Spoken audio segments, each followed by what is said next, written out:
വിജയേട്ടാ നമസ്കാരം. നമസ്കാരം.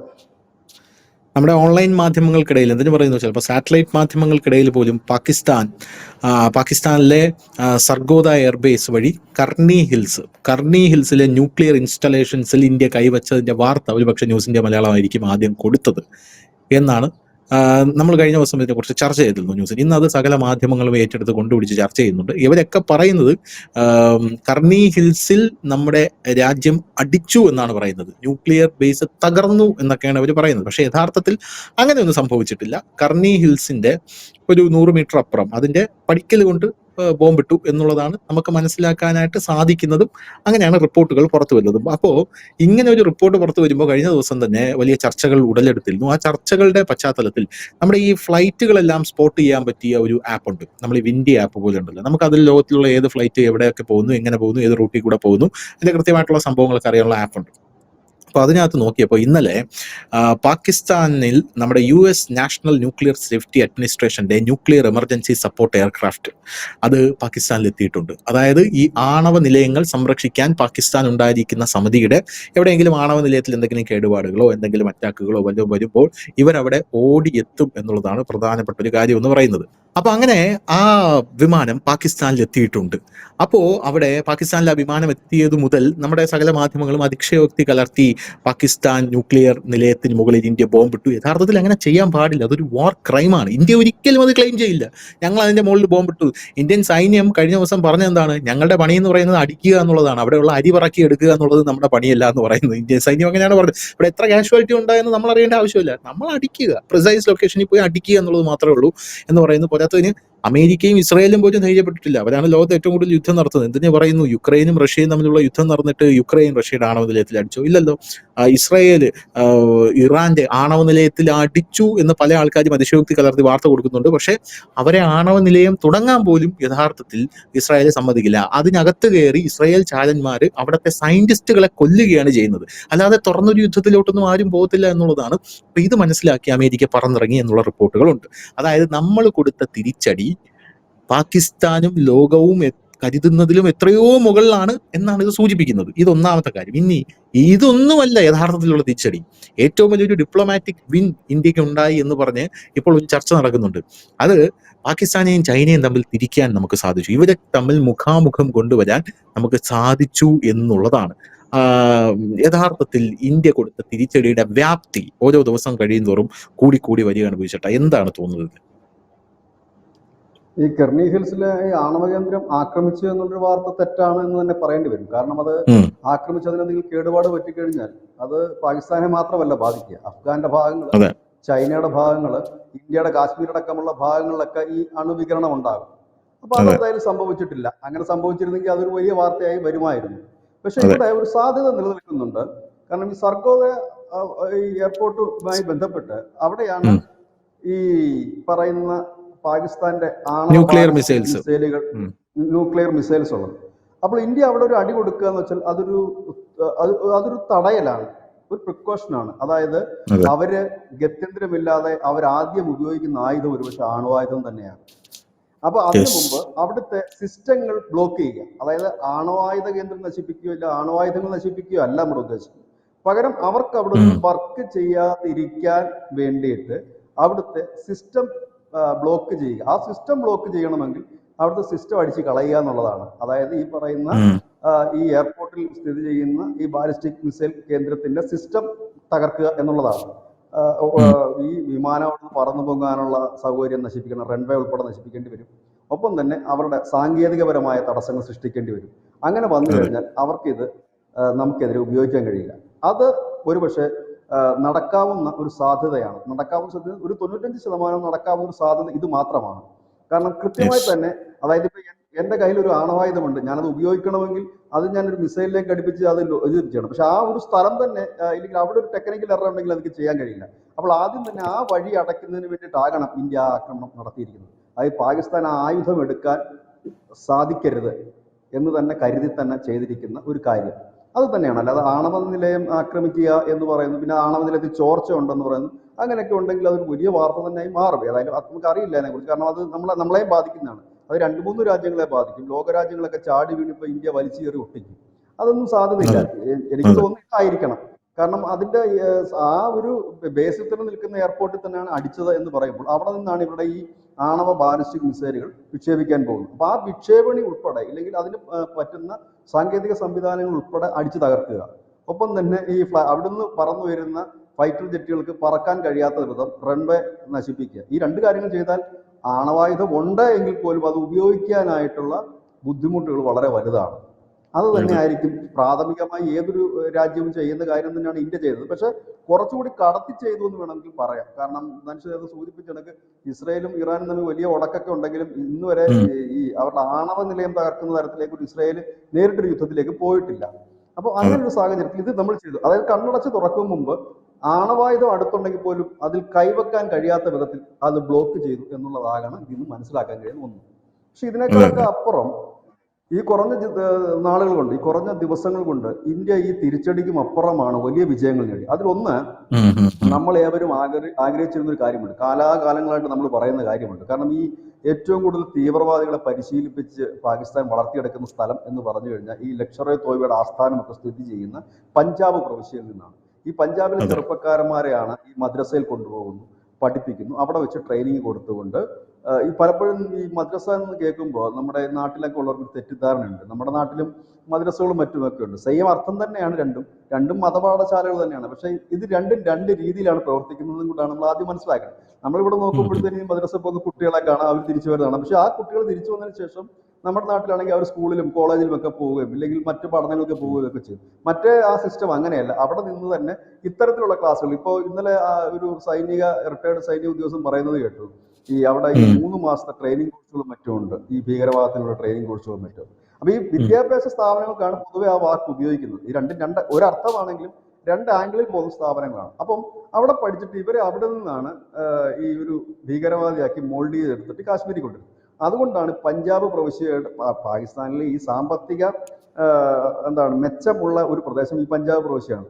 അപ്പോൾ ആ പഞ്ചാബ് പ്രവിശ്യയിലേക്ക് പോകുന്ന വെള്ളം തടയുകയാണ് നമുക്ക് ചെയ്യാൻ കഴിയുന്ന ഏറ്റവും പ്രധാനപ്പെട്ട തിരിച്ചടി എന്ന് പറയുന്നത്. അതായത് അതെ വെള്ളവും രക്തവും ഒരുമിച്ച് ഒഴുകില്ല. വെള്ളം കിട്ടാതെ വരുമ്പോൾ സ്വാഭാവികമായി അവിടുത്തെ കൃഷിയിടങ്ങൾ നശിച്ചു പോകും. ഇവിടെ ഒരു വലിയ കാര്യം കൂടെ സംഭവിച്ചു. ഈ വെള്ളം ബ്ലോക്ക് ചെയ്തപ്പോൾ പാകിസ്ഥാൻ ഉൾപ്പെടെ കരുതിയത് തൽക്കാലം ആ ദേശത്തിന് ഇന്ത്യ വെള്ളം ബ്ലോക്ക് ചെയ്തായിരിക്കും, പിന്നീട് ഉം. ഇന്റർനാഷണൽ പ്രഷർ വരും, ലോകബാങ്ക് ഇടപെടും, എല്ലാവരും കൂടെ പറയുമ്പോഴത്തേനും വെള്ളം തുറന്നു വിടുക തന്നെ ചെയ്യും. ഇന്ത്യ എന്നൊക്കെ ഉള്ള ചില ആക്ടിവിസ്റ്റുകളും പറഞ്ഞു അവിടുത്തെ കൃഷിയിടങ്ങൾ വരണ്ടു തുടങ്ങി, കവിത എഴുതാൻ തുടങ്ങി, കണ്ണീര് വാർക്കാൻ തുടങ്ങി. ഈ ഇന്നലെ മിനിഞ്ഞാന്ന് ശ്രീ നരേന്ദ്രമോദി അസന്നിഗ്ധമായ ഒരു കാര്യം പറഞ്ഞു, സിന്ധു നദീജല കരാറും വെടിനിർത്തലുമായി യാതൊരു ബന്ധവുമില്ല, അക്കാര്യം ഇപ്പോൾ ചർച്ച ചെയ്യുന്നില്ല. എന്ന് അതെ പാകിസ്ഥാൻ ഭീകരവാദം നിർത്തുന്നോ അന്ന് നമുക്ക് ചർച്ച ചെയ്യാം. അതായത് വെള്ളം തരാന്നല്ല പറഞ്ഞു, അന്ന് നമുക്കത് ചർച്ച ചെയ്യാം, നിങ്ങൾ ഭീകരവാദം ചർച്ച നിർത്തി ചെയ്യാം. കഴിയുമ്പോൾ എന്നിട്ട് നമുക്ക് ആലോചിക്കാം എന്നാണ് പറഞ്ഞത്. ഇപ്പോൾ നമ്മൾ ഉം. കേൾക്കുന്നത് 4 സംസ്ഥാനത്തേക്ക് ആ വെള്ളം ഒഴുക്കിവിടാനുള്ള സംവിധാനം തുടങ്ങിക്കഴിഞ്ഞിരിക്കുന്നു. അപ്പോ വെള്ളം അറബിക്കടലിലേക്ക് ഒഴുക്കി വിട്ടാലും അവിടെ കൊടുക്കില്ല എന്ന് തന്നെയാണ് തീരുമാനം. അതിൽ മാറ്റമില്ല. അതായത് നമ്മൾ വളരെ കാലമായിട്ട് ഒരു പ്രധാനമന്ത്രിക്കും ചെയ്യാൻ കഴിയാത്ത ഒരു ഒരു ഒരു കാര്യത്തിലേക്ക് പ്രധാനമന്ത്രി നരേന്ദ്രമോദിക്ക് എത്താൻ പറ്റും. രണ്ടാമത് അദ്ദേഹം പറഞ്ഞൊരു കാര്യമുണ്ട്. അത് ഇത്തരം അദ്ദേഹം പറയുന്ന കാര്യങ്ങൾ ഇവിടുത്തെ മീഡിയാസ് വാർത്തയാക്കുന്നില്ല എന്നുള്ളതാണ് ഒരു രസകരമായ കാര്യം. രണ്ടാമത് അദ്ദേഹം എന്താണ് പറഞ്ഞത്? കാശ്മീർ വിഷയത്തിൽ ഇനി ഒരു ചർച്ചയില്ല. ശരിക്കും പറഞ്ഞാൽ കാശ്മീർ വിഷയത്തിൽ ഇനി ഒരു ചർച്ചയുടെ ആവശ്യമില്ല. കാരണം നമ്മൾ ആർട്ടിക്കിൾ 370 എടുത്ത് കളഞ്ഞു കഴിഞ്ഞപ്പോൾ മുതൽ കാശ്മീർ നമ്മുടെ അതെ ഒരു സംസ്ഥാനം തന്നെയാണ്. അവിടെ പ്രത്യേക കാശ്മീർ ഭരണഘടനയോ നമ്മുടെ പുതിയ അവിഭാജ്യ ഘടകമായി കഴിഞ്ഞു, പണ്ടുമാണ് ഇപ്പോഴും ആണ്. കഴിഞ്ഞു. പണ്ടായിരുന്നെങ്കിലും ഇവർക്ക് പ്രത്യേക ഭരണഘടനയും കൊടിയും ആ ഒരു രാജ്യം ഉണ്ടായിരുന്നു പോലെയാണ്. ഉണ്ടായിരുന്നു. കാരണം ആർട്ടിക്കിൾ അതെ അതെ 370 ഉണ്ടായിരുന്നത് കൊണ്ടാണ്. ആർട്ടിക്കിൾ ഉം, ഉം, 370 ഉം. എടുത്ത് കളഞ്ഞപ്പോൾ അതൊരു തർക്ക വിഷയമേ അല്ല, നമ്മുടെ വിഷയമാണ്. അതുകൊണ്ട് പിന്നെ അത് നമ്മൾ ആരുമായിട്ടും ചർച്ച ചെയ്യേണ്ട കാര്യമില്ല. അതാണ് നരേന്ദ്രമോദി പറഞ്ഞത്, കാശ്മീർ വിഷയത്തിൽ ഇനി ഒരു ചർച്ചയില്ല. അതാണ് നമ്മൾ രണ്ടാമത് അവരോട് പറഞ്ഞ കാര്യം. മൂന്നാമത് നമ്മൾ എടുത്തൊരു തീരുമാനമുണ്ട്, ഇതുവരെ ഒരു പ്രധാനമന്ത്രിമാരും എടുക്കാത്തൊരു തീരുമാനമാണ് നമ്മൾ എടുത്തത്. നമ്മുടെ രാജ്യത്തിന് ഒരു ഭീകരവാദം ഉണ്ടായാൽ അത് യുദ്ധപ്രഖ്യാപനമായി കാണുകയും അതെ പാകിസ്ഥാൻ കയറി അടിക്കുകയും ചെയ്യും, യാതൊരു ദാക്ഷിണ്യമില്ല എന്ന് പറയുന്നു. ഇവിടെ ശ്രദ്ധിക്കേണ്ട ഒരു കാര്യമുണ്ട്, 1999 AB വാജ്പേയി അടക്കം ഉള്ള ഒരു സഖ്യകക്ഷി സർക്കാരാണെങ്കിൽ പോലും 99 ഭീകരന്മാരെ കാറിൽ കൊണ്ടുവന്ന് കാണ്ടഹാർ വിടുകയായിരുന്നു ചെയ്തത്. ഉം, അതായത് ഉം. ഭീകരന്മാരെ കൊണ്ട് സമർപ്പിച്ച കാറിൽ കൊണ്ടുവന്നിട്ട് ഈ റൺവേയിൽ കൊണ്ടുവന്ന് ഇറക്കി വിടുകയാണ്. കാരണം നമുക്ക് ഭയമായിരുന്നു, പാകിസ്ഥാനെ ഭയമായിരുന്നു. പാകിസ്ഥാനെ ഭയം എന്നതല്ലായിരുന്നു അതിലെ വലിയ പ്രശ്നം. ഈ പാകിസ്ഥാനുമായിട്ട് ഒരു വാർ ഉണ്ടായാലും ഒരു ഫൈറ്റ് ഉണ്ടായാലും ഇന്ത്യയിലെ ഉം. ഈ വിവിധ മുസ്ലിം സംഘടനകളും മുസ്ലിങ്ങളും രാജ്യത്ത് കലാപം ഉണ്ടാക്കുമോന്നോ ഇല്ലെങ്കിൽ രാജ്യത്തിന് എതിരായി നിൽക്കുമോ എന്നോ ഒരു വലിയ ഭയം ഈ രാഷ്ട്രീയക്കാർക്കുണ്ടായിരുന്നു. ഇത് തന്നെയാണ് ആർട്ടിക്കിൾ 370 കാര്യത്തിൽ ഉണ്ടായിരുന്നത്. ഇവിടെ പറഞ്ഞില്ലേ പാർലമെന്റിൽ പലരും പറഞ്ഞു, കോൺഗ്രസ്സുകാർ പറഞ്ഞില്ലേ 370 എടുത്തു കളഞ്ഞ് ഈ രാജ്യം കത്തുമെന്ന് പറഞ്ഞു. കത്തുന്ന പോയിട്ടൊരു മിന്നാമിനിങ് പോലും തെളിഞ്ഞില്ല എന്നുള്ളതാണ് അതിന്റെ യാഥാർത്ഥ്യം. ഇതേപോലത്തെ മാനസികാവസ്ഥയായിരുന്നു ഈ പാകിസ്ഥാനെതിരെ എന്തെങ്കിലും ചെയ്തു കഴിഞ്ഞാൽ. സ്വാഭാവികമായിട്ട് അങ്ങനെയാണ്, ഒരു രാജ്യത്തിനെതിരെ ചെയ്തു കഴിയുമ്പോൾ അവരുടെ ഗ്രൂപ്പുകളും അവരുടെ പ്രോക്സികളും ഒക്കെ ഈ രാജ്യത്ത് കലാപങ്ങൾ സൃഷ്ടിക്കും. അപ്പോൾ ഒരു അസ്ഥിരതയിലേക്ക് പോകും. അത് ഭയന്നിരുന്നു ഇവിടുത്തെ സർക്കാരുകൾ. അല്ലാതെ നമ്മുടെ സേനയ്ക്ക് കരുത്തില്ലാഞ്ഞിട്ടല്ല. വളരെ സ്ട്രോങ് സേന അന്നുമുണ്ട്, ഇന്നുമുണ്ട്, എന്നുമുണ്ട്. അതിനെ നയിക്കാൻ ഒരു ലീഡർ ഇല്ലായിരുന്നു കുഴപ്പം. 99 നാണം കെട്ട് നമ്മൾ ഈ ഭീകരന്മാരെ കൊടുത്ത് അത് നമുക്ക് ഇത് ചെയ്യേണ്ടി വന്നു. 2001 ജയ്ഷെ മുഹമ്മദ് നമ്മുടെ പാർലമെന്റ് അറ്റാക്ക് ചെയ്തു. എന്ത് ചെയ്തു? ഒന്നും ചെയ്തില്ല. 2008 മുംബൈ ഭീകരാക്രമണം നടന്നു. എന്ത് ചെയ്തു? ഒന്നും ചെയ്തില്ല. ഇതൊന്നും ചെയ്യാതിരുന്ന് അവരെ ഭയമായിരുന്നത് കൊണ്ട് തന്നെയാണ്. അതായത് ഇനി അവരെ ഭയം എന്നുള്ളതല്ല. കാരണം കരുത്തരായ സൈനികരുള്ളപ്പോൾ എന്തിനാണ് ഭയക്കുന്നത്? പക്ഷെ അതിന് ഇച്ഛാശക്തിയുള്ള ഒരു ലീഡർ വേണം, ഭരണാധികാരി വേണം. അപ്പൊ അവർക്കെതിരെ എന്തെങ്കിലും ചെയ്താൽ ഇന്ത്യയിലെ ന്യൂനപക്ഷങ്ങൾ പ്രശ്നം ഉണ്ടാക്കുമോ, അവർ കലാപം ഉണ്ടാക്കുമോ, തങ്ങളുടെ വോട്ടിനെ ബാധിക്കുമോ എന്നൊക്കെയുള്ള ടെൻഷൻ മൂലം ചെയ്യാതിരുന്നതാണ്. അതൊക്കെ തിരുത്തി കുറിച്ചുകൊണ്ട് സുപ്രധാനമായിട്ടൊരു തീരുമാനം, ഇന്ത്യയുടെ പുതിയ നിലപാട് പ്രഖ്യാപിച്ചു. ഭീകരവാദം ഈ രാജ്യത്തുണ്ടായാൽ അത് യുദ്ധപ്രഖ്യാപനമാണ്, തിരിച്ചടി ബുദ്ധി വന്നു തരും എന്ന് തന്നെ കൃത്യമായി തന്നെ നമ്മൾ പറയുന്ന ഒരു സാഹചര്യം വന്നു. മറ്റൊന്ന്, നമ്മുടെ സേനാ മേധാവിമാർ ഇന്നലെ പറഞ്ഞൊരു കാര്യം, ഓപ്പറേഷൻ സിന്ധൂർ അവസാനിക്കുന്നില്ല. അതായത് ഇത് വെടിനിർത്തൽ എന്നുള്ളത് താൽക്കാലികമായിട്ടൊരു ഷോർട്ട് ബ്രേക്കാണ്, അത് തുടരുക തന്നെ ചെയ്യും. അതായത് ഓപ്പറേഷൻ സിന്ധൂർ എന്തിനു വേണ്ടിയിട്ടായിരുന്നു? ഏതെങ്കിലും ഒരു വിഷയത്തെ ആസ്പദമാക്കി ആയിരുന്നില്ല. ഓപ്പറേഷൻ സിന്ധൂർ നമ്മൾ സ്റ്റാർട്ട് ചെയ്തത് ഭീകരവാദത്തിനെതിരെയായിരുന്നു. അപ്പോൾ ഭീകരവാദത്തിനെതിരെയുള്ള പ്രവർത്തനം തുടരും എന്ന് തന്നെയാണ് നമ്മൾ വ്യക്തമാക്കുന്നത് ഓപ്പറേഷൻ സിന്ധൂർ എന്നുള്ളത്.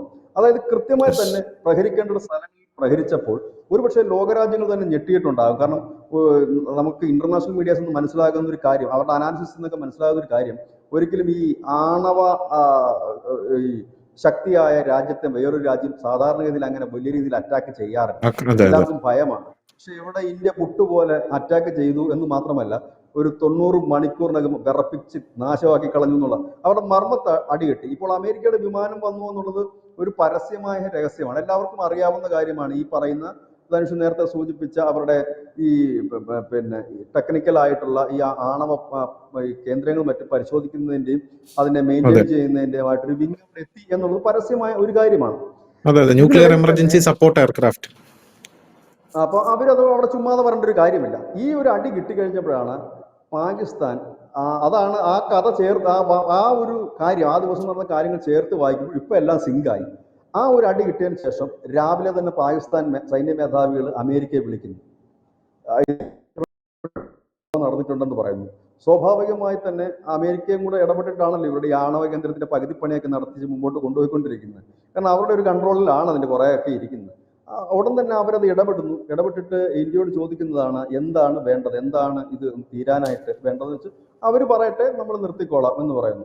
ഇന്ത്യ പറഞ്ഞത് ഇത് ഞങ്ങളോട് സംസാരിക്കണ്ട, പാകിസ്ഥാനോട് പോയി പറഞ്ഞാൽ മതി എന്നാണ് ഇന്ത്യ പറഞ്ഞത്. അവരോട് അതാ പറഞ്ഞത്. അവരോട് പറഞ്ഞു കഴിയുമ്പോൾ പിന്നെ അവർ വിളിച്ചു കഴിഞ്ഞപ്പോഴത്തേന് ഇപ്പൊ പുറത്തു വരുന്ന വാർത്ത, ആ വിളിച്ച ഫോൺ സംഭാഷണത്തിനിടയിൽ പാകിസ്ഥാനിലെ ഈ DGMO പറഞ്ഞു, ഞങ്ങൾ വലിയ സാമ്പത്തിക പ്രതിസന്ധിയിലാണ്, അതുകൊണ്ട് ഇതിന്റെ കൂടെ സിന്ധു നദീജലം കൂടി വിട്ടുതരണം. ഇപ്പൊ DGMO പറഞ്ഞു അത് വേറെ കാര്യം, ഇത് ഇപ്പൊ അടിക്കുന്നതിനെ കുറിച്ചല്ല സംസാരിച്ചത്, അത് തൽക്കാലം നിർത്താം, ഭീകരവാദ അക്രമം നിർത്ത്, പിന്നെ നമുക്ക് ബാക്കിയുള്ളതല്ല, അത് പിന്നീടുള്ള കാര്യം നമ്മൾ നിർത്തിയെന്നാ പറയുന്നത്. പക്ഷെ ഇന്നിപ്പോ രാവിലെ വെച്ചിരുന്ന ആ ഒരു വീണ്ടും അടുത്ത സംഭാഷണം ഉച്ചയ്ക്ക് 12 മണിക്കാണ് വെച്ചിരുന്നത്, അത് വീണ്ടും എക്സ്റ്റെൻഡ് ചെയ്ത് 5 മണി എന്നൊക്കെ പറയുന്നത് കേട്ടു.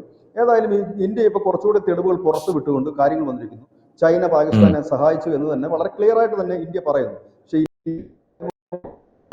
അയൽവക്കത്ത് സംഭവിക്കുന്നുണ്ട്, ചൈനയും പാകിസ്ഥാനുമായിട്ട് അകലുന്നു എന്നുള്ളതാണ് പുതിയ വാർത്തയല്ല. ഈ പാകിസ്ഥാനും ചൈനയും തമ്മിലുള്ള അകൽച്ച തുടങ്ങിയിട്ട് ഏതാണ്ടൊരു കുറച്ച് നാളുകളായി.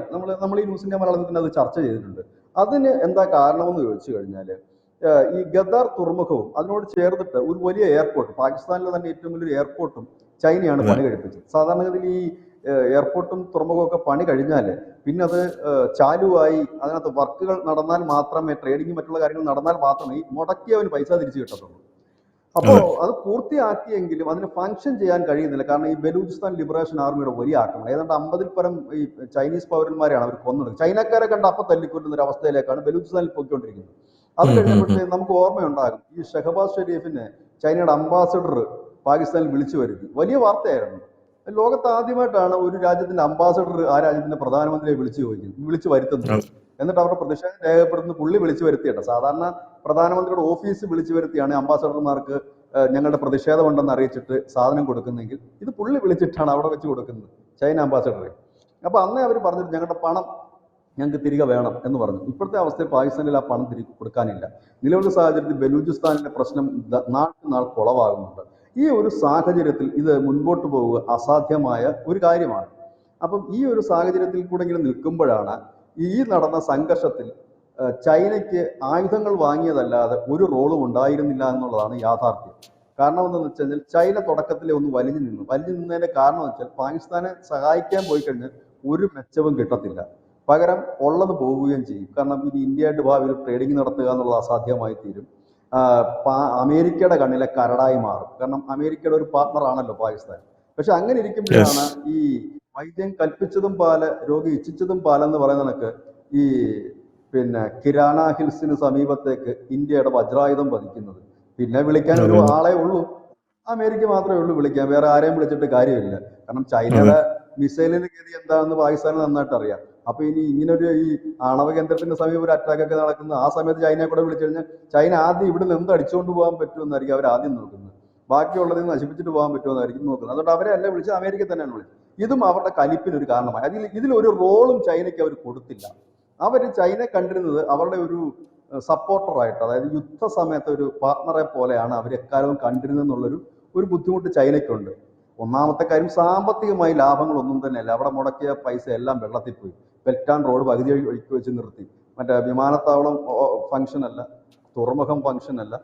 ചൈനയും പാകിസ്ഥാനും അതുപോലെ തന്നെയാണല്ലോ കണ്ടത്. ഒരു കൂലിത്തല്ലുകാരൻ, അതായത് കൂടെ നടക്കുന്ന മറ്റേ ഗുണ്ട, മറ്റേ ഈ കിരീട സിനിമയിലെ സേതുമാധവൻ മറ്റേ കൊച്ചിൻ അനീഫെ കൊണ്ട് നടക്കൂലേ, അതുപോലെ ചൈന പാകിസ്ഥാനെ കണ്ടു. അല്ല, അവർക്ക് രണ്ട് ലക്ഷ്യങ്ങളുണ്ടായിരുന്നു. ഒന്ന്, പാകിസ്ഥാനെ ഉപയോഗിച്ചുകൊണ്ട് ഇന്ത്യ ആക്രമിച്ചിട്ട് ഇന്ത്യയുടെ സാമ്പത്തിക വ്യവസ്ഥ, സാമ്പത്തിക അടിത്തറ തകർത്തോണ്ടിരിക്കുക. അത് ഇടയ്ക്കിടയ്ക്ക് ടെററിസം ഉണ്ടാക്കണം, ഇഷ്യൂസ് ഉണ്ടാക്കി. അതായിരുന്നു ചൈനയുടെ ലക്ഷ്യം. രണ്ടാമത്തെ അവരുടെ ലക്ഷ്യം എന്ന് വെച്ചാൽ ഇവിടുന്ന് മാക്സിമം എന്തൊക്കെ അടിച്ചോണ്ട് പോകാൻ പറ്റുമോ, അല്ലെങ്കിൽ എന്തൊക്കെ പൈസ കിട്ടുമോ അതെല്ലാം വെച്ചായിരുന്നു. പക്ഷേ ഈ രണ്ട് മോഹവും പൊളിഞ്ഞു. അതെങ്ങനെ പൊളിഞ്ഞു എന്ന് വെച്ചാൽ ബലൂചിസ്ഥാൻ ലിബറേഷൻ ആർമി ശക്തമായതോടുകൂടി ആഭ്യന്തര ലഹള ശക്തമായി, ആഭ്യന്തര കലാപം ശക്തമായതോടുകൂടി ചൈനയ്ക്ക് അവിടെ പണിയെടുക്കാൻ പറ്റാത്തൊരു സാഹചര്യം വന്നു. ഒപ്പം തന്നെ പാക് പട്ടാളത്തിന് ഇന്ത്യയിലും ഒപ്പം തന്നെ ബലൂചിസ്ഥാനിലും ശ്രദ്ധ കേന്ദ്രീകരിക്കേണ്ട ഒരു സാഹചര്യം ഉരുത്തിരിഞ്ഞു വന്നു. അതിനിടയിലാണ് അഫ്ഗാനിസ്ഥാനിലെ താലിബാനുമായിട്ട് പാക് സൈന്യം ഉടക്കുന്നത്, ഇറാനുമായിട്ട് ഉടക്കുന്നത്. അങ്ങനെ നാല് പാടും വെച്ചിട്ട് ഇവർക്ക് പ്രതിരോധിക്കേണ്ട ഒരു സാഹചര്യത്തിലേക്ക് പാകിസ്ഥാൻ മാറിയപ്പോൾ ചൈനയ്ക്ക് ഒരു കാര്യം മനസ്സിലായി, ഇവന്മാരെ വെച്ചിട്ട് ഇന്ത്യ തളർത്താമെന്ന് വെച്ചാൽ ഈ ജന്മക്ക് നടക്കത്തില്ല. കാരണം ഇവന്മാര് തന്നെ തളർന്നുകൊണ്ടിരിക്കുകയാണ്. കാരണം എവിടെ അടിക്കണമെന്ന് പോലും അവന്മാർക്ക് അറിയില്ല. വടക്ക് പടിഞ്ഞാറേക്ക് നോക്കിക്കഴിഞ്ഞാൽ താലിബാൻകാർ നിൽക്കുന്നു, ബലൂചിസ്ഥാനിൽ വരുമ്പോൾ അവർ നിൽക്കുന്നു, ഈ സൈഡിലേക്ക് വരുമ്പോൾ ഈ ഗദാറ ഭാഗമൊക്കെ വരുമ്പോൾ ഇറാന്റെ ഒരു വലിയ ശക്തി അവരും ഇടയ്ക്കിടയ്ക്ക് കയറി അടിക്കുന്നുണ്ട്, അവരും നിൽക്കുന്നു. അങ്ങനെ നാലുപാടും ശത്രുവിന് നടുക്കിടക്കുന്ന ഇവന്മാരെയും കൊണ്ട് ഒരു പണി നടക്കത്തില്ല എന്ന് അവർക്ക് മനസ്സിലായി. പിന്നെ പാക് സൈന്യത്തിന് വലിയ ആത്മാർത്ഥത ഇല്ല എന്നുള്ള വാർത്തകൾ നേരത്തെ തന്നെ വന്നിരുന്നു. ഇപ്പോൾ പുറത്തു വരുന്ന വിവരം ഇവരെല്ലാം കോടീശ്വരന്മാരാണ്. ഈ പാക് സൈന്യം, അവർക്ക് സ്വന്തമായി കമ്പനിയുണ്ട്. അതായത് അവിടുത്തെ ഉപ്പ് തൊട്ട് കർപ്പൂരം വരെ പ്രൊഡക്റ്റ് ചെയ്യുന്നത് പാക് സൈന്യത്തിന്റെ കമ്പനികളാണ്. ഈ ഫൗജി ഓട്സ് എന്നൊക്കെ പറഞ്ഞുള്ള ഓട്സുകളൊക്കെയാണ് അവിടെ വിൽക്കുന്നത്. ഓട്സ്, ഉപ്പുണ്ട്, എല്ലാം അവർ തന്നെയാണ്. അവിടുത്തെ ഈ ഷോപ്പിംഗ് കോംപ്ലക്സുകൾ അവർ പണിത് കൊടുക്കുന്നു, കെട്ടിടങ്ങൾ പണിത് കൊടുക്കുന്നു.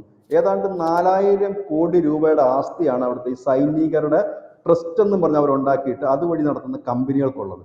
അതായത് അവിടുത്തെ ബഹുഭൂരിപക്ഷം കമ്പനികൾ സൈന്യത്തിൻ്റെയാണ്. അതായത് സൈന്യത്തിന് താല്പര്യം യുദ്ധം ചെയ്യാനോ രാജ്യം രക്ഷിക്കാനോ അല്ല, പകരം ബിസിനസ്സിലാണ് അവർക്ക് ഏറ്റവും വലിയ താല്പര്യം.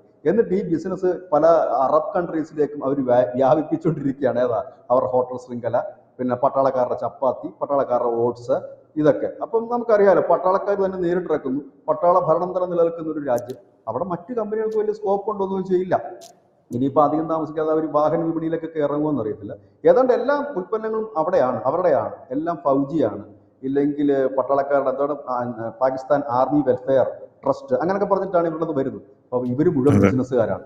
ഇനി ഇതിനകത്ത് ബാക്കി വരുന്ന പൈസ അവിടുത്തെ രാഷ്ട്രീയക്കാർ അടിച്ചു മാറ്റിക്കൊണ്ട് പോകുന്നു. നമ്മൾ കണ്ടാണ് ഈ ബിലാവൽ ഭൂട്ടോയുടെ PDP എന്ന് പറയുന്ന പാർട്ടിയുണ്ട്. ആ പാർട്ടിയുടെ MP, ഒരു താടിയൊക്കെയുള്ള ഒരു കക്ഷി, പേര് ഞാൻ ഓർക്കുന്നില്ല. അദ്ദേഹം ഈ കഴിഞ്ഞ ദിവസം പാക് പാർലമെന്റിൽ ചോദിച്ചൊരു ചോദ്യമുണ്ട്, നിങ്ങൾക്ക് ഈ പ്രശ്നം ഉണ്ടായിട്ട് മുങ്ങാം, കാരണം നിങ്ങളുടെ സമ്പത്തൊക്കെ കിടക്കുന്നത് വിദേശത്താണ്, ലണ്ടനിലും അവിടെ ഇവിടെയൊക്കെയാണ്, അവിടെ നിങ്ങൾക്ക് മുങ്ങിയാൽ മതി, പ്രശ്നം ഉണ്ടായിട്ട് ഇവിടെ ജീവിക്കേണ്ട ഞങ്ങളാണ് എന്ന് പറയുന്നൊരു ഡയലോഗ് ഉണ്ടായത്. യാഥാർത്ഥ്യമാണത്. കാരണം അവിടെ ഇരിക്കുന്ന ഭരണാധികാരികൾ മുഴുവൻ ആദ്യം തന്നെ കുട്ടികളെ അവിടെ പഠിപ്പിക്കാനും അയക്കും. കുട്ടിക്കാലത്തെ മുതൽ ഇവരുടെ പിള്ളേരെയൊക്കെ ശ്രദ്ധിച്ചിട്ടുണ്ടോ? ഈ അവിടുത്തെ പ്രധാനമന്ത്രിമാരുടെ ഒക്കെ എല്ലാം വലിയിടത്ത് ഈ പുറത്തൊക്കെയാണ് പഠിക്കുന്നത്, അമേരിക്കയിൽ, ലണ്ടനിലാണ്. പിള്ളേരെ ആദ്യം കയറ്റിവിടും, തൊട്ടു പുറകിൽ വൈഫിനെ കയറ്റിവിടും, അവിടെ വീടൊക്കെ എടുത്ത് സെറ്റിൽഡാണ്, എല്ലാവർക്കും അവിടെ സിറ്റിസൺഷിപ്പും ഒക്കെ ഉണ്ട്. പിന്നെ ഇവർക്ക് കുറച്ചുകൂടി എളുപ്പത്തിൽ സിറ്റിസൺഷിപ്പ് കിട്ടി. ഈ രാഷ്ട്രീയ അഭയം എന്ന് പറഞ്ഞൊരു സാധനമുണ്ട് എല്ലാ രാജ്യങ്ങളും. നമ്മളിപ്പോൾ ഷേഖ് ഹസീനയ്ക്കൊക്കെ കൊടുത്തിരിക്കുന്നത് പോലെ രാഷ്ട്രീയ അഭയമുണ്ട്. അപ്പൊ ഇവർക്ക് പെട്ടെന്ന് ചെന്ന് കഴിഞ്ഞാൽ അവരവിടെ അഭയം പെട്ടെന്ന് എല്ലാം വളരെ എളുപ്പത്തിലായിരിക്കും. അങ്ങനെ ഇതെല്ലാം ചെയ്ത് അവിടുത്തെ ബാങ്കിൽ പൈസ ഇട്ടിരിക്കുക. ഇനി ഇവിടെ ഈ തീ പിടിച്ച് പിന്നെ കഴുക്കോല് കത്താറാകുമ്പോൾ അടുത്ത ഫ്ലൈറ്റിൽ കയറുക, നേരെ വിടുക, എന്നിട്ട് അവിടെ ഇരുന്നുകൊണ്ട് വല്ല ലേഖനം എഴുതാം, വീഡിയോയിൽ കൂടെ നമുക്ക് ഈ ഓൺലൈനിൽ കൂടെ ഒക്കെ സംസാരിക്കാം. ഇതൊക്കെയാണ് അവിടെ സ്ഥിരം. അങ്ങനെ ചെയ്യാതിരുന്നൊരു പ്രധാനമന്ത്രി നമ്മുടെ ഇമ്രാൻഖാനായിരുന്നു. അതുകൊണ്ട് എന്താ ഇപ്പൊ ഇമ്രാൻഖാൻ അകത്താണ്. മറ്റവർ പുറത്തു പോയാലും രാജ്യത്ത് കയറാൻ പറ്റുന്നില്ല, ഇപ്പൊ രാജ്യത്തിനകത്തായാലും രാജ്യത്ത് നടക്കാൻ പറ്റുന്നില്ല. അങ്ങനെ വ്യത്യാസമേ ഉള്ളൂ. അപ്പൊ ഈ ഒരു സാഹചര്യത്തിൽ ഇന്ത്യ, എനിക്ക് തോന്നുന്നത് ഈ ആയുധ ബലം കൊണ്ട് നേടിയതിനേക്കാൾ വലിയ ഒരു വിജയമാണ് ഇന്ത്യ നേടിയത്. അതായത് പ്രധാനപ്പെട്ട നമ്മൾ വളരെ കാലമായിട്ട് പാകിസ്ഥാന് കൊടുക്കണമെന്ന് കരുതി ഇന്ത്യൻ ജനത ആഗ്രഹിച്ച എല്ലാ പണിയും നരേന്ദ്രമോദി കഴിഞ്ഞ ഒരാഴ്ചക്കുള്ളിൽ കൃത്യമായി തന്നെ ചെയ്തു. അതിലൊന്നാണ് സിന്ധു നദീജല കരാർ. നമ്മൾ വിചാരിക്കുന്ന കല്ലത്, നമ്മളൊരു അനുഭവം വിടുന്നതിനേക്കാൾ വളരെ വലുതാണ് ഈ നദീജല കരാർ. വെള്ളം കിട്ടാത്ത അവസ്ഥ ഒന്ന് ആലോചിച്ച് നോക്ക്. പിന്നെ വെള്ളം നമുക്കിവിടെ കോർപ്പറേഷൻ വാട്ടർ ഒരു അരമണിക്കൂർ നിന്നാൽ പോലും നമുക്ക് അസ്വസ്ഥതയാ. അപ്പൊ ഒന്ന് ആലോചിച്ച് നോക്ക് വെള്ളം കിട്ടാത്ത അവസ്ഥ. അപ്പം ഇവർക്ക് വെള്ളം കിട്ടാതിരിക്കുന്ന അവസ്ഥ മാത്രമല്ല, ഈ കരാർ നിലവിലില്ലാത്തത് കൊണ്ട് ഇതിന്റെ കൺട്രോളിങ്ങിനെ കുറിച്ച് നമുക്ക് ചിന്തിക്കേണ്ട കാര്യമില്ല. അതാണ് നമ്മൾ ഇടയ്ക്കിടയ്ക്ക് ഡാം തുറന്നു വിടുന്നത്. അതായത് ഒരിടത്ത് വെള്ളമില്ലാതെ ഇങ്ങനെ ഒരു വല്ലാത്ത സിനിമ ഒക്കെ പോലെയാണ്, അതല്ലേ ഈ തെലുങ്ക് സിനിമകളൊക്കെ പോലെയാണ്. ഒരിടത്ത് കാറ്റടിക്കുന്നു, ഒരിടത്ത് തീ പടരുന്നു, ഒരിടത്ത് വെള്ളമില്ലായ്മ, ഒരിടത്ത് വെള്ളം ഇങ്ങനെ വരുന്നു. ഈ മഹാഭാരത യുദ്ധം ചാനലിൽ കാണുന്ന ഒരു അവസ്ഥയായിരിക്കും പാകിസ്ഥാനികളുള്ളത്. അപ്പം ഇതേപോലത്തെ ഒരു അവസ്ഥയിലേക്കാണ് രാജ്യം പോയിക്കൊണ്ടിരിക്കുന്നത്. അപ്പൊ അത് നമുക്ക് കിട്ടിയിരിക്കുന്നു എന്നേക്കുമായി. കാരണം ഒരു പ്രധാനമന്ത്രിമാരും അതിന് ധൈര്യപ്പെടില്ല. ഇതിനു മുമ്പ് പല യുദ്ധങ്ങളും പ്രശ്നങ്ങളും ഉണ്ടായിട്ട് പോലും അത് നമ്മൾ കട്ട് ചെയ്യാൻ തയ്യാറായില്ല. രണ്ടാമത്തെ നമ്മൾ എടുത്തതാണ് ഏറ്റവും വലിയ നിലപാട്, ഏറ്റവും വലിയ വാർത്തയും അത് തന്നെയാണ്. ഈ രാജ്യത്തിന് ഭീകരവാദം നടന്നു കഴിഞ്ഞാൽ, ഒരു ഭീകരപ്രവർത്തനം നടന്നു കഴിഞ്ഞാൽ ഞങ്ങൾ അറ്റാക്ക് ചെയ്യുന്ന നിങ്ങളായിരിക്കും, അതൊരു യുദ്ധപ്രഖ്യാപനമാണ്. അത് വലിയൊരു ഗംഭീരമായ ഒരു രാജ്യത്തിന്റെ നിലപാടാണ്. രണ്ടാമത് അത് വീട് കയറി അടിക്കുമെന്ന് ഓപ്പണായിട്ട് പറഞ്ഞിരിക്കുന്നു. അത് രണ്ടാമത്തെ നമ്മുടെ നിലപാടായിട്ട് അത് പരിഗണിക്കപ്പെടുന്നു എന്നുള്ളതാണ് രണ്ടാമത്തെ കാര്യം. മൂന്നാമത് നമ്മൾ പറഞ്ഞ ഓപ്പറേഷൻ സിന്ദൂർ നമ്മൾ ഇതുവരെ സ്റ്റോപ്പ് ചെയ്തിട്ടില്ല. അതിനർത്ഥം ഏത് നിമിഷവും അത് ഇപ്പോഴും ഞാൻ പാക് സൈന്യത്തിന്റെ ഇന്ത്യൻ സൈന്യത്തിന്റെ ഇത് വാർത്താ സമ്മേളനം കണ്ടുകൊണ്ടിരിക്കുകയായിരുന്നു. അതില് ഇന്ത്യൻ സൈന്യം പറയുന്നത് ഈ ചൈനയാണ് പേരെടുത്ത് പറഞ്ഞിട്ടുണ്ട്. ചൈനയാണ് പാകിസ്ഥാനെ സഹായിക്കുന്നത്, പാക് സൈന്യമല്ല ഞങ്ങളുടെ ലക്ഷ്യം, പാക് ഭീകരരാണ് ഞങ്ങളുടെ ലക്ഷ്യം എന്ന് പറയുന്നുണ്ട്. കറാച്ചി ആക്രമിച്ചിട്ടുണ്ടെന്ന് ഇന്ത്യ പറയുന്നുണ്ട്, കൺഫേം ചെയ്തു. അത് ഇത് പുറത്തു വിട്ടു, അതിന്റെ തെളിവ് പുറത്തു വിട്ടിട്ടുണ്ട്. പിന്നെ പോരാത്തതിന് ഇന്ത്യൻ സൈന്യം കറാച്ചി ആക്രമിച്ചില്ലെന്നായിരുന്നല്ലോ ഇത്രയും നാള് ഇവിടെ കിടന്നിട്ടുള്ള തുള്ളിക്കൊണ്ടിരുന്നത്. അതെ കറാച്ചി തുറമുഖമല്ല, കറാച്ചി ആക്രമിച്ചു, തുറമുഖം എന്ന് പറഞ്ഞിട്ടില്ല. കറാച്ചി ആക്രമിച്ചിട്ടില്ല എന്ന് പറഞ്ഞാൽ ഇവരൊക്കെ തുള്ളിക്കൊണ്ടിരുന്നത്. അതൊന്ന്. പിന്നെ രണ്ടാമത്തെ കാര്യം, ഇന്ത്യൻ സൈന്യം എന്തിനും സജ്ജമാണെന്ന് പറയുന്നു. ഇപ്പോഴും പടക്കപ്പലുകൾ എന്തിനും തയ്യാറായി നിൽക്കുകയാണ്. പോരാത്തതിനെ പറയുന്നത് പാകിസ്ഥാൻ PL-15 ലോങ് റേഞ്ച് മിസൈലുകളാണ് യൂസ് ചെയ്തതെന്ന് പറഞ്ഞ് കൃത്യമായിട്ട് ഇന്ത്യ പറയുന്നുണ്ട്. ചൈനീസ് മിസൈലുകൾ സൈന്യം തകർത്തു, റഡാർ സംവിധാനങ്ങൾ അടക്കം തകർത്തിട്ടുണ്ട്. ഇന്ത്യൻ സേന ഇപ്പോഴും സജ്ജമാണ്. ഓപ്പറേഷൻ സിന്ദൂർ ഇപ്പോഴും തീർന്നിട്ടില്ല. എന്ത് തിരിച്ചടിയും നൽകാൻ, ശക്തമായിട്ടുള്ള തിരിച്ചടി നൽകാനായിട്ട് ഇന്ത്യൻ സൈന്യം ഇപ്പോഴും അതിർത്തിയിൽ നിലയുറപ്പിച്ചിട്ടുണ്ട് എന്നാണ് പറയുന്നത്. അപ്പോൾ ഉടനെ ഒന്നും ഇന്ത്യൻ സൈന്യം അവിടെ നിന്ന് പിൻവാങ്ങില്ല എന്ന് വേണമെങ്കിൽ നമുക്ക് പ്രതീക്ഷിക്കാം. അത് വേണമെന്ന് മാത്രമല്ല, പറഞ്ഞല്ലോ നമ്മുടെ സേന പറഞ്ഞ എന്താണ്, വെടിനിർത്തൽ എന്ന് പറഞ്ഞാൽ ആത്യന്തികമായ ഒരു കരാറോ കാര്യങ്ങളോ ഒന്നുമല്ല. തൽക്കാലം അവര് വെടിനിർത്താമോ എന്ന് ചോദിച്ചപ്പോൾ നമ്മളത് നിർത്തിക്കൊടുത്തു എന്ന് മാത്രമേ ഉള്ളൂ. അത് എപ്പോ വേണേ തുടങ്ങി. ഞാൻ കരുതിയത് ഇന്നലെ വൈകുന്നേരം 3-4 ഡ്രോണൊക്കെ എവിടെ കണ്ടെന്ന് പറഞ്ഞ് വാർത്ത പോകുന്നുണ്ട്. പക്ഷെ ഞാനത് മീഡിയാസിലൊക്കെ നോക്കുമ്പോൾ അങ്ങനെ ഒരു വാർത്തയില്ല. നമ്മുടെ മലയാളം നമുക്ക് ഇവന്മാരെ വിശ്വസിക്കാൻ പറ്റില്ല. ഇന്ന് BLA ആണെങ്കിൽ, നമ്മുടെ BLA ഉണ്ടല്ലോ, BLA ആണെങ്കിൽ ഒരു ബലൂചിസ്ഥാൻ ലിബറേഷൻ ആർമി ഇന്ത്യയെ സഹായിക്കാം, ഒരു സൈഡിൽ നിങ്ങൾ തുടങ്ങിയാൽ മതി, വെസ്റ്റേൺ ഫ്രണ്ട് മൊത്തം ഞങ്ങൾ തൂത്ത് വൃത്തിയാക്കി തരാമെന്ന് പറഞ്ഞ് ഇന്ത്യയെ സപ്പോർട്ട് ചെയ്തുകൊണ്ട് അവരൊരു വാർത്താക്കുറിപ്പ് എഴുതിയിട്ടുണ്ട്. ആ വാർത്താക്കുറിപ്പ് എനിക്ക് എല്ലാ ഇന്ത്യക്കാരും വായിക്കണമെന്ന് തോന്നിപ്പോയി. കാരണം അതിൽ ഈ ബലൂചിസ്ഥാൻ ലിബറേഷൻ ആർമി പറയുന്ന ഒരു കാര്യമുണ്ട് കേട്ടോ. അതിലൊരു പാരഗ്രാഫ് വളരെ സ്ട്രൈക്കിംഗ് ആണ്. അതായത് പരാജയപ്പെട്ട സൈനിക നയങ്ങളിലും നയതന്ത്രപരമായ ഒറ്റപ്പെടലിലും നിരാശരായ പാകിസ്ഥാൻ പരമ്പരാഗത വഞ്ചനയുടെയും വ്യാജ സമാധാനത്തിന്റെയും മുദ്രാവാക്യങ്ങൾ വിളിക്കുമ്പോൾ ഇന്ത്യക്ക് വളരെ വ്യക്തവും അവ്യക്തവുമായ ഒരു സന്ദേശം നൽകാൻ ഞങ്ങൾ ആഗ്രഹിക്കുന്നു. പാകിസ്ഥാനിൽ നിന്നുള്ള സമാധാനം, വെടിനിർത്തൽ, സാഹോദര്യം എന്നിവയുടെ ഓരോ സംസാരവും സംസാരവും വെറും വഞ്ചനയും യുദ്ധതന്ത്രവും താൽക്കാലിക കുതന്ത്രവുമാണ്. ഈ സൈന്യത്തിന്റെയും സംസ്ഥാനത്തിന്റെയും ചരിത്രം എഴുതിപ്പെട്ടിരിക്കുന്നത് ലംഘിക്കപ്പെട്ട വാഗ്ദാനങ്ങളുടെയും പിന്നിൽ നിന്ന് കുത്തലിന്റെയും ഭീകരവാദത്തിന്റെയും രക്ഷാകർതൃത്വത്തോടെയാണ്. കൈകളിൽ ചോര പുരണ്ട ഓരോ വാഗ്ദാനവും പാകിസ്ഥാൻ പുറപ്പെടുവിക്കുന്നു എന്നാണ് പറഞ്ഞിരിക്കുന്നത്. എന്ത് ബ്യൂട്ടിഫുൾ ആയിട്ടുള്ള ലൈൻസ് എന്ന് നോക്കി. ഇതൊക്കെ അവന്മാര് യുദ്ധത്തിന് വേണ്ടി ഇടയിൽ നടന്ന കുതന്ത്രങ്ങളാണെന്നാണ് പറയുന്നത്. ഇതിപ്പോ ധനുഷ് മലയാളത്തിൽ വായിച്ചുകൊണ്ട് താഴെ വന്നിരുന്നു ചോദിക്കും, മലയാളത്തിലാണോ BLA-ക്കാർ ഇത് എഴുതിയത്? ഇത് എനിക്ക് മനസ്സിലാകാൻ വേണ്ടി ട്രാൻസ്ലേറ്റ് ചെയ്ത് വായിച്ചതാണ്. എനിക്ക് കമന്റ് ഇടാൻ ആ സമയത്ത് പറ്റത്തില്ല. അല്ലല്ല, അതാ താഴെ വന്നിട്ട് ചോദിക്കും മലയാളത്തിലാണോ അവർ എഴുതിയത്? കാരണം ഇത് കേട്ട് BLA-യുടെ നമ്മൾ ട്രാൻസ്ലേറ്റ് ചെയ്ത് വായിച്ചതാ. വേണമെങ്കിൽ നമുക്ക് ഇംഗ്ലീഷിൽ വായിക്കാം. ഞാൻ പറഞ്ഞതല്ല, അല്ല നമ്മുടെ താഴെ കമന്റ് ഇടുന്നവർക്ക് അങ്ങനെ ചില ഒരു മനോരോഗങ്ങളൊക്കെ ഉണ്ട്. ഇതാണ് നമ്മുടെ ഒരു ആകത്തുക. അതുകൊണ്ട് തന്നെ ഒരു കാര്യം വളരെ വ്യക്തമാണ്. 1999, 2001, 2008 പാകിസ്ഥാൻ എന്ന് കേൾക്കുമ്പോൾ കിടുകിട വിറച്ചിരുന്ന ഒരു ഭരണ സമൂഹമുണ്ട്. അല്ലാതെ ഇന്ദിരാ നെഹ്റു എന്നൊക്കെ പറയാനൊരു സുഖമുണ്ട്. പക്ഷെ അവരുടെ ചരിത്രം അന്വേഷിക്കുമ്പോൾ എല്ലാം മുട്ടുകാലിൽ എഴയുക മാത്രമല്ല, സാഷ്ടാംഗം പ്രണമിച്ച ചരിത്രമാണ് ഈ നാട്ടിലുള്ളത്. പക്ഷെ ഇപ്പോഴങ്ങനെയല്ല. അടിക്ക് തിരിച്ചടി കൊടുക്കുക മാത്രമല്ല, തിരിച്ചു വരാൻ വെല്ലുവിളിക്കുകയാണ്. വരൂ അടിതര ഇനി എന്ന് പറയുന്ന ഒരു ഭരണാധികാരിയാണ് ഇപ്പോഴുള്ളത്.